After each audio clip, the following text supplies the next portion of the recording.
Hello दोस्तों, कैसे हैं आप। आज है 3 जून। 3 जून के जितने भी इम्पोर्टेंट करंट अफेयर्स बनेंगे उसे हम इस वीडियो में डिस्कस करेंगे। दोस्तों, इस चैनल पर 4000 प्रश्नों की श्रृंखला चल रही है। ये सभी एग्ज़ाम के लिए बेहद ही इम्पोर्टेंट है, आप देखना ना भूलें। चलिए शुरू करते हैं आज का पहला क्वेश्चन है कि किस राज्य ने नीति आयोग की तर्ज पर इंस्टीट्यूट फॉर फ्यूचर ट्रांसफॉर्मेशन के गठन को मंजूरी दी है। किस राज्य ने नीति आयोग की तर्ज पर इंस्टीट्यूशन फॉर फ्यूचर ट्रांसफॉर्मेशन के गठन को मंजूरी दी है। ये जो है गोवा राज्य ने मंजूरी दी है। ठीक, किस राज्य ने दी है? तो गोवा राज्य ने। ठीक, अब गोवा राज्य ने दी है तो गोवा राज्य की जो लोकेशन है उसे भी हम देख लेते हैं मैप में। ये है गोवा। ठीक, गोवा जो है महाराष्ट्र और कर्नाटक के साथ सीमा बनाता है। अब इसकी बेसिक डिटेल भी देख लेते हैं गोवा की। गोवा, इसकी राजधानी पणजी है और गोवा की राजधानी जो है, जो पणजी है, ये मांडवी नदी के किनारे स्थित है। ठीक, पणजी मांडवी नदी के किनारे स्थित है और गोवा की स्थापना जो है 30 मई 1987 को हुई थी। 30 मई 1987 को गोवा की स्थापना हुई थी। और गोवा के जो सीएम हैं प्रमोद सावंत हैं, गवर्नर भगत सिंह कोश्यारी हैं। और गोवा में 2 ज़िले हैं, लोकसभा सीट 2 है, राज्यसभा सीट 1 है, विधानसभा सीट 40 है। और गोवा जो है ये 2 राज्यों के साथ सीमा बनाता है, महाराष्ट्र और कर्नाटक। ठीक, गोवा में एक डैम है, मतलब बांध, श्री शैलम बांध। ठीक, और गोवा के जो चीफ जस्टिस हैं वो दीपांकर दत्त हैं और बॉम्बे हाई कोर्ट जो है गोवा की हाई कोर्ट है। ठीक, और यहाँ के मतलब कि महाराष्ट्र, गोवा, दादर नगर हवेली और दमन दीप, ये तीनों के जो हाई कोर्ट है वो बॉम्बे में स्थित है। ठीक, और कौन कौन सी झीलें हैं? तो रतलाम झील और बांधव झील, ये गोवा में स्थित है। ठीक, और नेशनल पार्क देख लेते हैं तो Mollem National Park, Cotigao National Wildlife Sanctuary और Bondla Wildlife Sanctuary, Netravali Wildlife Sanctuary, Anshi National Park और Mhadei Wildlife Sanctuary, Salim Ali Bird Sanctuary, इतना जो है गोवा में स्थित है। ठीक, अब चलते हैं अगले क्वेश्चन पर। अगला क्वेश्चन है कि 2 जून 2021 को तेलंगाना के कौन से स्थापना दिवस के रूप में मनाया गया? 2 जून 2021 को तेलंगाना के कौन सा स्थापना दिवस के रूप में मनाया गया? तो अब की बार जो है 8वां है। ठीक, अब की बार 2021 में 2 जून 2021 में 8वीं बार तेलंगाना ने अपनी स्थापना दिवस मनाया है। ठीक, अब तेलंगाना ने मनाया है तो तेलंगाना को भी लोकेशन में देख लेते हैं। ये है तेलंगाना। ठीक, ये छत्तीसगढ़, महाराष्ट्र, कर्नाटक, आंध्र प्रदेश के साथ सीमा बनाता है। अब इसकी बेसिक डिटेल भी देख लेते हैं। तेलंगाना, इसकी कैपिटल जो है वो हैदराबाद है और तेलंगाना की स्थापना 2 जून 2014 को हुई थी। ठीक, तेलंगाना की स्थापना 2 जून 2014 को हुई थी। 33 ज़िले हैं, लोकसभा सीट 17 है, राज्यसभा सीट 7 है, विधानसभा सीट 119 है, विधान परिषद सीट 40 है। और यहाँ के जो चीफ जस्टिस हैं वो हिमा कोहली हैं और हैदराबाद में हाई कोर्ट स्थित है। ठीक, और सीएम जो हैं वो के चंद्रशेखर राव हैं, गवर्नर तमिलसाई सुंदरराजन हैं। और किन किन राज्यों के साथ सीमा बनाता है? महाराष्ट्र, छत्तीसगढ़, आंध्र प्रदेश और कर्नाटक, ये 4 राज्यों के साथ सीमा बनाता है। ठीक, अब अगला क्वेश्चन देखते हैं। अगला क्वेश्चन है कि खबरों में रही प्रसिद्ध महिला टेनिस खिलाड़ी नाओमी ओसाका किस देश से हैं? खबरों में रही महिला टेनिस खिलाड़ी नाओमी ओसाका किस देश से हैं? ये जो है किस देश से हैं? तो जापान की। ठीक, नाओमी ओसाका जो हैं ये जापान की रहने वाली हैं। ठीक, अब अगला क्वेश्चन देखते हैं। अगला क्वेश्चन है कि केंद्र ने जल जीवन मिशन के तहत किस राज्य को 3,410 करोड़ का अनुदान आवंटित किया है। केंद्र ने जल जीवन मिशन के तहत किस राज्य को 3,410 करोड़ का अनुदान आवंटित किया है। ये जो है किसे किया गया है, तो गुजरात राज्य को। ठीक, केंद्र ने जल जीवन मिशन के तहत गुजरात राज्य को 3,410 करोड़ का अनुदान आवंटित किया है। अब गुजरात की बात है तो गुजरात को मैप में देख लेते हैं। ये है गुजरात। ठीक, ये जो है सबसे लंबी तटीय सीमा रेखा वाला राज्य है। ठीक, ये राजस्थान, मध्य प्रदेश और इधर महाराष्ट्र के साथ सीमा बनाता है और पाकिस्तान के साथ अंतर्राष्ट्रीय सीमा बनाता है। ठीक, अब इसकी बेसिक डिटेल भी देख लेते हैं गुजरात की। गुजरात, इसकी राजधानी गांधीनगर है। गुजरात की राजधानी गांधीनगर है और गुजरात की स्थापना 1 मई 1960 को हुई थी और ये लॉन्गेस्ट कोस्टल लाइन राज्य है, मतलब कि सबसे लंबी तटरेखा वाला राज्य है। और सीएम जो है विजय रूपाणी हैं, गवर्नर आचार्य देवव्रत हैं। 33 ज़िले हैं गुजरात में। लोकसभा सीट 26 है, राज्यसभा सीट 11 है और विधानसभा सीट 182 है। 3 राज्यों के साथ सीमा बनाता है, राजस्थान, महाराष्ट्र, मध्य प्रदेश, महाराष्ट्र। ठीक, 3 राज्यों के साथ सीमा बनाता है और यहाँ के चीफ जस्टिस जो हैं वो विक्रम नाथ हैं। ठीक, विक्रम नाथ गुजरात के चीफ जस्टिस हैं और गुजरात की हाई कोर्ट अहमदाबाद में स्थित है। ठीक, और कौन कौन सी झीलें हैं, तो सूरसागर झील, ताल झील, गोमती झील, 3 झीलें हैं गुजरात में। कौन कौन से बांध हैं, तो सरदार सरोवर बांध ये नर्मदा नदी पर है, कमलेश्वर बांध हिरन नदी पर है और दंतेवाड़ा बांध ये बनास नदी पर है और कदना बांध ये माही नदी पर स्थित है। ठीक, नदी और बांध याद रखिएगा। और कौन कौन से नेशनल पार्क हैं, तो गिर नेशनल पार्क ये जो है एशियाटिक लायन के लिए प्रसिद्ध है और Kutch Desert Wildlife Sanctuary, Vansda National Park, Indian Wildlife Sanctuary और Marine National Park, Narayan Sarovar Sanctuary, Bird Hills Wildlife Sanctuary, Nal Sarovar Bird Sanctuary और Bhavnagar Blackbuck National Park. इतना जो है गुजरात में स्थित है। अब अगला क्वेश्चन देखते हैं। अगला क्वेश्चन है कि जून 2021 में किसने असम राइफल्स के महानिदेशक के रूप में पदभार ग्रहण किया।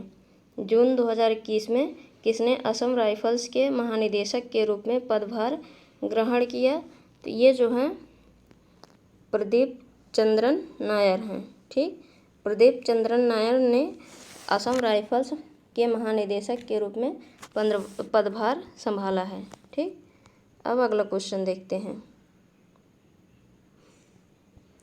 अगला क्वेश्चन है कि किस देश ने एक नेशनल मैप ऑफ इस्लाम जारी किया है। किस देश ने एक नेशनल मैप ऑफ इस्लाम जारी किया है, तो ये जो है ऑस्ट्रेलिया ने जारी किया है। ठीक, ऑस्ट्रेलिया ने नेशनल मैप ऑफ इस्लाम जारी किया है।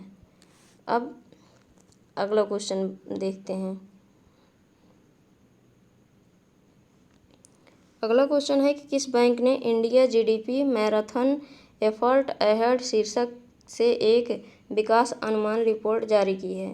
किस बैंक ने India GDP marathon effort ahead शीर्षक से एक विकास अनुमान रिपोर्ट जारी की है, तो ये किसने जारी किया है, तो एस बैंक ने। ठीक, एस बैंक ने India GDP marathon effort ahead शीर्षक से एक विकास अनुदान रिपोर्ट जारी किया है। ठीक, अब अगला क्वेश्चन देखते हैं। अगला क्वेश्चन है कि कैबिनेट ने खनिज संसाधनों के सहयोग के लिए भारत और किस देश के बीच हस्ताक्षर किए जाने वाले समझौते को मंजूरी दे दी है। कैबिनेट ने खनिज संसाधनों के सहयोग के लिए भारत और किस देश के बीच हस्ताक्षर किए जाने वाले समझौते को मंजूरी दे दी है?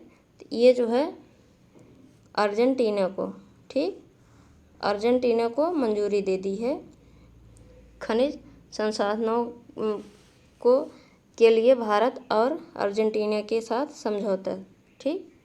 अब अगला क्वेश्चन देखते हैं। अगला क्वेश्चन है कि विश्व साइकिल दिवस कब मनाया जाता है?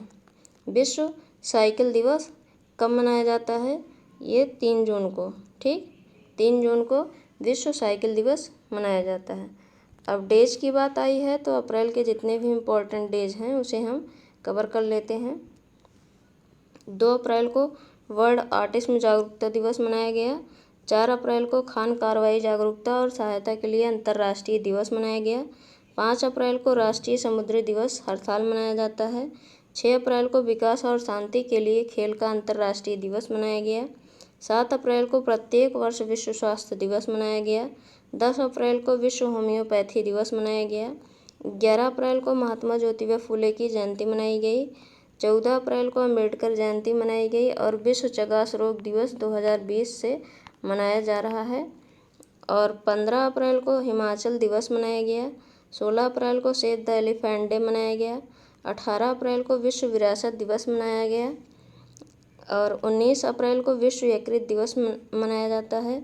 21 अप्रैल को राष्ट्रीय लोक सेवा दिवस मनाया जाता है। 22 अप्रैल को विश्व पृथ्वी दिवस मनाया जाता है। 23 अप्रैल को विश्व पुस्तक दिवस मनाया जाता है। 24 अप्रैल को 2021 में विश्व पशु चिकित्सा दिवस मनाया गया और 26 अप्रैल को विश्व बौद्धिक संपदा दिवस मनाया जाता है और 29 अप्रैल को प्रत्येक वर्ष अंतर्राष्ट्रीय नृत्य दिवस मनाया जाता है, ठीक। ये थे अप्रैल के मोस्ट इम्पॉर्टेंट डेज। अब मार्च के भी इम्पोर्टेंट डेज देख लेते हैं। 1 मार्च को शून्य भेदभाव दिवस हर साल मनाया जाता है। 3 मार्च को विश्व वन्यजीव दिवस और विश्व श्रवण दिवस मनाया जाता है और 4 मार्च को राष्ट्रीय सुरक्षा दिवस मनाया जाता है। 8 मार्च को अंतर्राष्ट्रीय महिला दिवस मनाया जाता है। 10 मार्च को CISF स्थापना दिवस मनाया जाता है। 11 मार्च 2021 को विश्व किडनी दिवस मनाया गया। 14 मार्च को दुनिया भर में नदियों के लिए अंतर्राष्ट्रीय दिवस मनाया जाता है। 15 मार्च को विश्व उपभोक्ता अधिकार दिवस मनाया जाता है। 16 मार्च को राष्ट्रीय प्रतिरक्षण दिवस मनाया जाता है। 18 मार्च को ग्लोबल रिसाइकलिंग डे मनाया जाता है। 20 मार्च को अंतर्राष्ट्रीय खुशी दिवस और विश्व गौरैया दिवस मनाया जाता है। 21 मार्च को अंतर्राष्ट्रीय वन दिवस मनाया जाता है। 22 मार्च को विश्व जल दिवस मनाया जाता है। 23 मार्च को विश्व मौसम विज्ञान दिवस मनाया जाता है। 24 मार्च को विश्व क्षय रोग या विश्व टीबी दिवस मनाया जाता है। 27 मार्च को विश्व रंगमंच दिवस मनाया जाता है। 27 मार्च 2021 में अर्थ आवर डे मनाया गया, ठीक। ये थे मार्च के इम्पोर्टेंट डेज। अब अगला क्वेश्चन देखते हैं। अगला क्वेश्चन है कि व्हाट्सएप ने भारत के लिए अपने शिकायत अधिकारी के रूप में किसे घोषित किया है? व्हाट्सएप ने भारत के लिए अपने शिकायत अधिकारी के रूप में किसे नामित किया है? तो ये जो है परेश वी लाल को, ठीक, परेश वी लाल को व्हाट्सएप ने भारत के लिए अपने शिकायत अधिकारी के रूप में घोषित किया है, ठीक। अब अगला क्वेश्चन देखते हैं।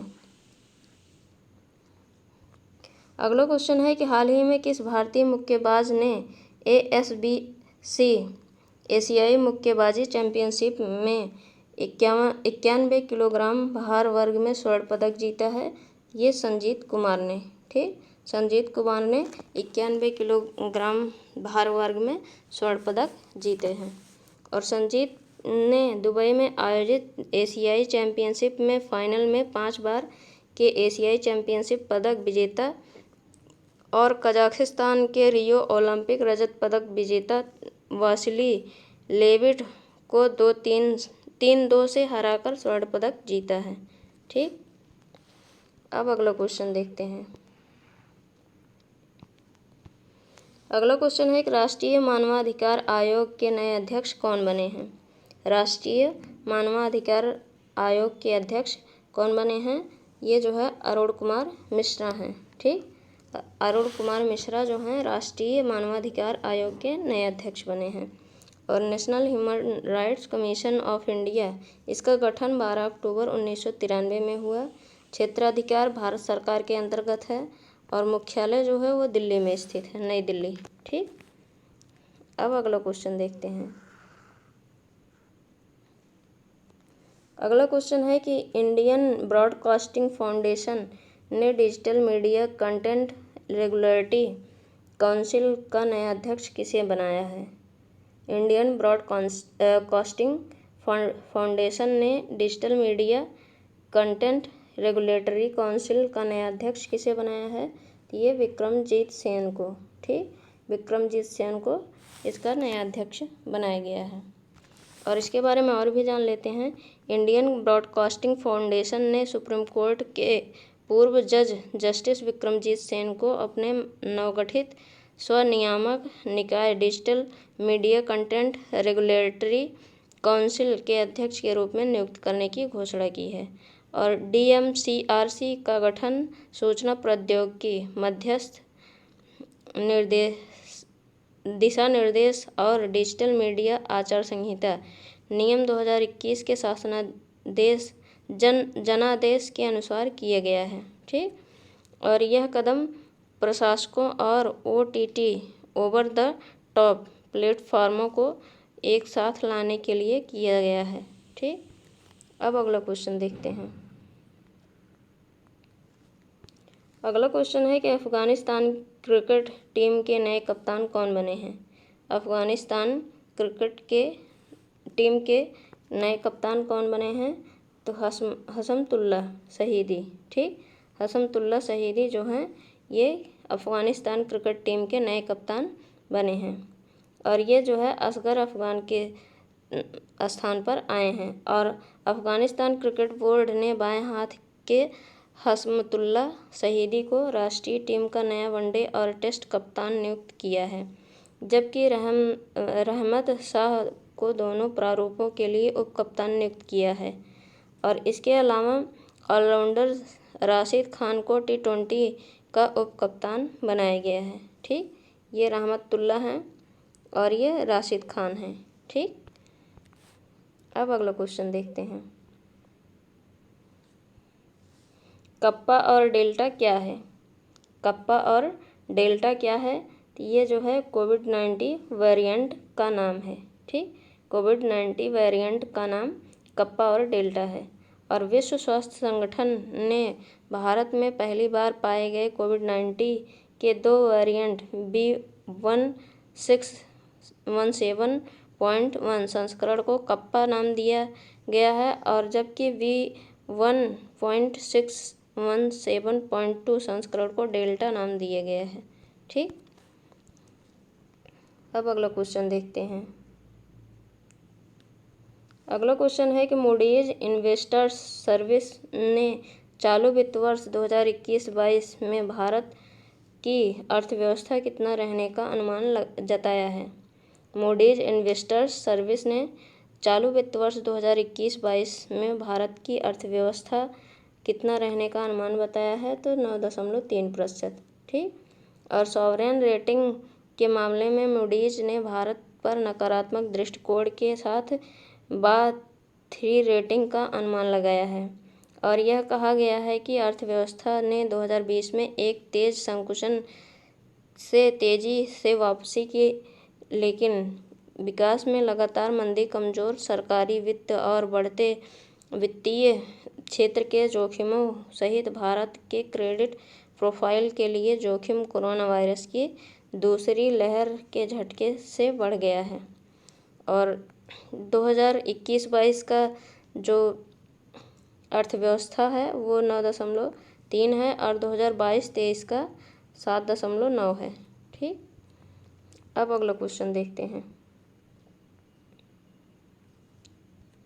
अगला क्वेश्चन है कि SBI ने शोध रिपोर्ट इकोवर्प के अनुसार FY22 में भारतीय अर्थव्यवस्था के लिए सकल घरेलू उत्पाद की वृद्धि दर कितनी रहेगी? ये जो है 7.9%। ठीक, 7.9% 2022 में भारतीय अर्थव्यवस्था की सकल घरेलू उत्पाद वृद्धि रहेगी और पहले यह अनुमान 10.4% था। और एसबीआई की बात है तो इसके अध्यक्ष दिनेश कुमार खारा हैं। एसबीआई का मुख्यालय मुंबई में है और इसकी स्थापना 1 जुलाई 1955 को हुई थी। ठीक, अब अगला क्वेश्चन देखते हैं। अगला क्वेश्चन है कि हाल ही में भारतीय रिजर्व बैंक ने पुणे स्थित किस बैंक का लाइसेंस रद्द कर दिया? हाल ही में भारतीय रिजर्व बैंक ने पुणे स्थित किस बैंक का लाइसेंस रद्द कर दिया? ये शिवाजी भोसले सहकारी बैंक का। ठीक, शिवाजी भोसले सहकारी बैंक का भारतीय रिजर्व बैंक ने लाइसेंस रद्द कर दिया और इस बैंक का कारोबार 31 मई को समाप्त हो गया है और बैंक के पास पर्याप्त पूंजी और कमाई की संभावनाएं नहीं हैं। इस प्रकार यह बैंकिंग विनियमन अधिनियम 1949 के प्रावधान का अनुपालन नहीं करता है। ठीक, अब चलते हैं अगले क्वेश्चन पर। अगला क्वेश्चन है कि हाल ही में किसे 3 महीने के लिए केंद्रीय प्रत्यक्ष कर बोर्ड के अध्यक्ष का अतिरिक्त भार दिया गया है? हाल ही में किसे 3 महीने के लिए केंद्रीय प्रत्यक्ष कर बोर्ड के अध्यक्ष का अतिरिक्त प्रभार दिया गया है? तो ये जगन्नाथ विद्याधर महापात्रा को। ठीक, जगन्नाथ विद्याधर महापात्रा। और केंद्रीय प्रत्यक्ष कर बोर्ड के सदस्य जगन्नाथ विद्याधर महापात्रा को 1 जून से 3 महीने के लिए प्रत्यक्ष कर बोर्ड के अध्यक्ष का अतिरिक्त प्रभार दिया गया है और इस पद पर इन्होंने प्रमोद चंद्र मोदी का स्थान लिया है। और केंद्रीय प्रत्यक्ष कर बोर्ड इसकी स्थापना 1924 में हुई थी। मुख्यालय नई दिल्ली में स्थित है। ठीक, अब अगला क्वेश्चन देखते हैं। अगला क्वेश्चन है किस व्यक्ति को 2021-22 के लिए भारतीय उद्योग परिसंघ के अध्यक्ष के रूप में नियुक्त किया गया है? किस व्यक्ति को 2021-22 के लिए भारतीय उद्योग परिसंघ के अध्यक्ष के रूप में नियुक्त किया गया है? तो ये जो है टीवी नरेंद्रन को। ठीक, टीवी नरेंद्रन को नियुक्त किया गया है। और हाल ही में टाटा स्टील लिमिटेड के मुख्य कार्यकारी अध्यक्ष और प्रबंध निदेशक टीवी नरेंद्रन ने 2021-22 के लिए भारतीय उद्योग परिसंघ के अध्यक्ष के रूप में पदभार संभाला है और इस पद पर उन्होंने कोटक महिंद्रा बैंक लिमिटेड के प्रबंध निदेशक और मुख्य कार्यकारी अधिकारी उदय कोटक का स्थान लिया है। और कॉन्फेडरेशन ऑफ इंडिया इंडस्ट्री इसके स्थापना जो है 1895 में हुई थी। ठीक, अब अगला क्वेश्चन देखते हैं। अगला क्वेश्चन है कि हाल ही में किस आईआईटी के शोधकर्ताओं ने एक स्मार्ट विंडो सामग्री विकसित की है जो एक लागू वोल्टेज से गर्मी और प्रकाश की मात्रा को प्रभावी ढंग से नियंत्रित कर सकती है? हाल ही में किस आईआईटी के शोधकर्ताओं ने स्मार्ट विंडो सामग्री विकसित की है जो एक वोल्टेज से गर्मी और प्रकाश की मात्रा को प्रभावी ढंग से नियंत्रित कर सकती है? ये जो है आईआईटी गुवाहाटी ने। ठीक, और यह सामग्री इमारतों में स्वचालित जलवायु नियंत्रण प्रणाली विकसित करने में मदद कर सकती है। और हाल ही में इसकी खोज आईआईटी के इलेक्ट्रॉनिक्स और इलेक्ट्रिकल इंजीनियरिंग विभाग में सहायक प्रोफेसर देवव्रत सिकदर और उनके शोध छात्र आशीष कुमार चौधरी ने यह journal solar energy materials and solar cell प्रकाशित अपने शोध में ये जानकारी दी है। ठीक, ये थे हमारे आज के मोस्ट इम्पॉर्टेंट करंट अफेयर्स। अब कल के प्रश्न देख लेते हैं। पहला प्रश्न था कि किस राज्य सरकार ने कोविड-19 के कारण मरने वाले मीडिया कर्मियों के आश्रितों को 5 लाख रुपए की वित्तीय सहायता प्रदान करने का निर्णय लिया है? ये छत्तीसगढ़ राज्य के। ठीक, और पूजा रानी का संबंध किस खेल से है? ये मुक्केबाज हैं। अगला क्वेश्चन है किस मंत्रालय ने युवा लेखकों को सलाह देने के लिए प्रधानमंत्री योजना युवा शुरू किया है? शिक्षा मंत्रालय ने। और अगला है कि मई 2021 में हिंदुस्तान यूनिलीवर लिमिटेड ने किस राज्य को 4 करोड़ मूल्य से 34 वेंटिलेटर दान किए हैं। ये महाराष्ट्र राज्य ने किया है। अगला है, मई 2021 में किसको राष्ट्रीय जांच एजेंसी के महानिदेशक के अतिरिक्त प्रभार दिए गए हैं? ये कुलदीप सिंह को दिया गया है। अगला है, किस राज्य के मुख्यमंत्री ने दूरस्थ गांव के लिए सौर आधारित विद्युतीकरण कार्यक्रम शुरू किया है? ये गोवा राज्य ने शुरू किया है। ठीक, ये थे हमारे कल के प्रश्न। अब आज के प्रश्न देख लेते हैं, जिनके आंसर आपको कमेंट बॉक्स में कमेंट करके बताने हैं। पहला प्रश्न है, किस बैंक के तत्काल प्रभाव से यस के मजूमदार को अपना चीफ फाइनेंशियल ऑफिसर नियुक्त किया गया है? अगला है कि वी श्याम को किस देश में भारत का अगला राजदूत नियुक्त किया गया है? अगला क्वेश्चन है, किस देश ने जनगणना के आंकड़ों में जन्म दर में भारी गिरावट के बाद दंपतियों को 3 बच्चे पैदा करने की अनुमति दी है? अगला है, 1232 kilometre the long journey home पुस्तक किसने लिखी है? और अगला क्वेश्चन है कि किस राज्य के मंत्रिपरिषद ने प्रत्येक हाई स्कूल और कॉलेज के छात्र के लिए पाठ्यक्रम में आपदा और महामारी प्रबंधन को शामिल करने के लिए प्रस्ताव को अपनाया है? अगला क्वेश्चन है कि आंध्र प्रदेश सरकार ने एक आदेश पारित करके राज्य कौशल विकास निगम को राज्य भर में एक कौशल विकास विश्वविद्यालय और कितने कौशल विकास कॉलेजों की स्थापना के लिए प्रशासनिक मंजूरी दी है? दोस्तों, ये थे हमारे आज के क्वेश्चन, जिनके आंसर आपको कमेंट बॉक्स में कमेंट करके बताने हैं और ये भी बताना है कि आपको ये वीडियो कैसा लगा। और दोस्तों, वीडियो को लाइक और शेयर कीजिएगा और चैनल पर जो लोग नए जुड़े हैं चैनल को सब्सक्राइब कीजिएगा। Thank you.